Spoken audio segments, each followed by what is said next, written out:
Praise Lord, praise Lord, praise Lord, hallelujah, hallelujah. सुनिए, संसार में लोग उपवास करते हैं, लेकिन केवल लालच के लिए, घमंड के लिए और अपने रुतबे के लिए, अपनी नाक ऊंची करने के लिए। लेकिन परमेश्वर चाहता है कि ऐसा उपवास उसे पसंद नहीं है। वो कहता है अपने आप को झाऊ की तरह झुकाओ नहीं, केवल भूखे रहकर गुजारा नहीं। जैसा उपवास वो चाहता है वैसा करो। सुनो, यशाया 58 चैप्टर में आप देखो वो क्या कहता है।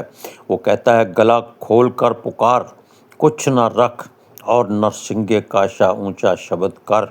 मेरी प्रजा को उसका अपराध अर्थात याकूब के घराने को उसका पाप बता दे।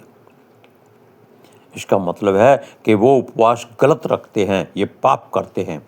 और दूसरा शब्द, वे प्रतिदिन मेरे पास आते और मेरी गति जानने की इच्छा ऐसी रखते हैं कि मानो वे धर्मी लोग हैं, जिन्होंने अपने परमेश्वर के नियमों को नहीं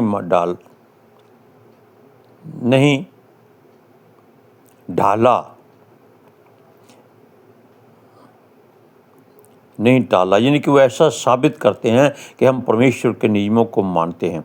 सुनिए, वे मुझसे धर्म के नियम पूछते और परमेश्वर के निकट आने से प्रसन्न होते हैं। वो ये अपने आप को लोग साबित कर रहे हैं कि वो परमेश्वर से बहुत प्रसन्न हैं। तीसरा, वे कहते हैं, क्या कारण है कि हमने तो उपवास रखा परंतु तूने उसकी सुध नहीं ली। हमने दुख उठाया पर तूने कुछ ध्यान नहीं दिया। सुनो, उपवास के दिन तुम अपनी ही इच्छा पूरी करते हो और अपने सेवकों से कठिन कामों को कराते हो।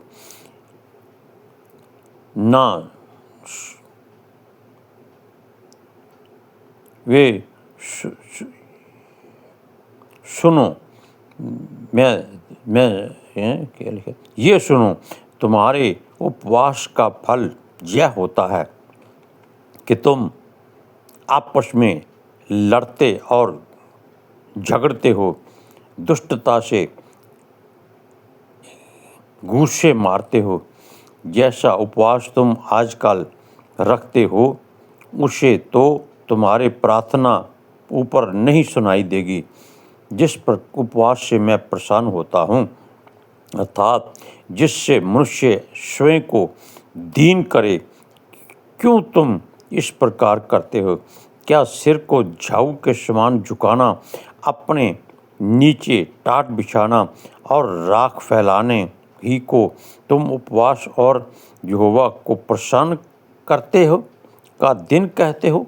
नहीं, सुनो, ये बात नहीं है। वो कहता है उपवास करो, सब कुछ छोड़ के परमेश्वर की ओर मुड़ जाओ, उसको उपवास कहते हैं। हालेलुया, सबको जय मसीह।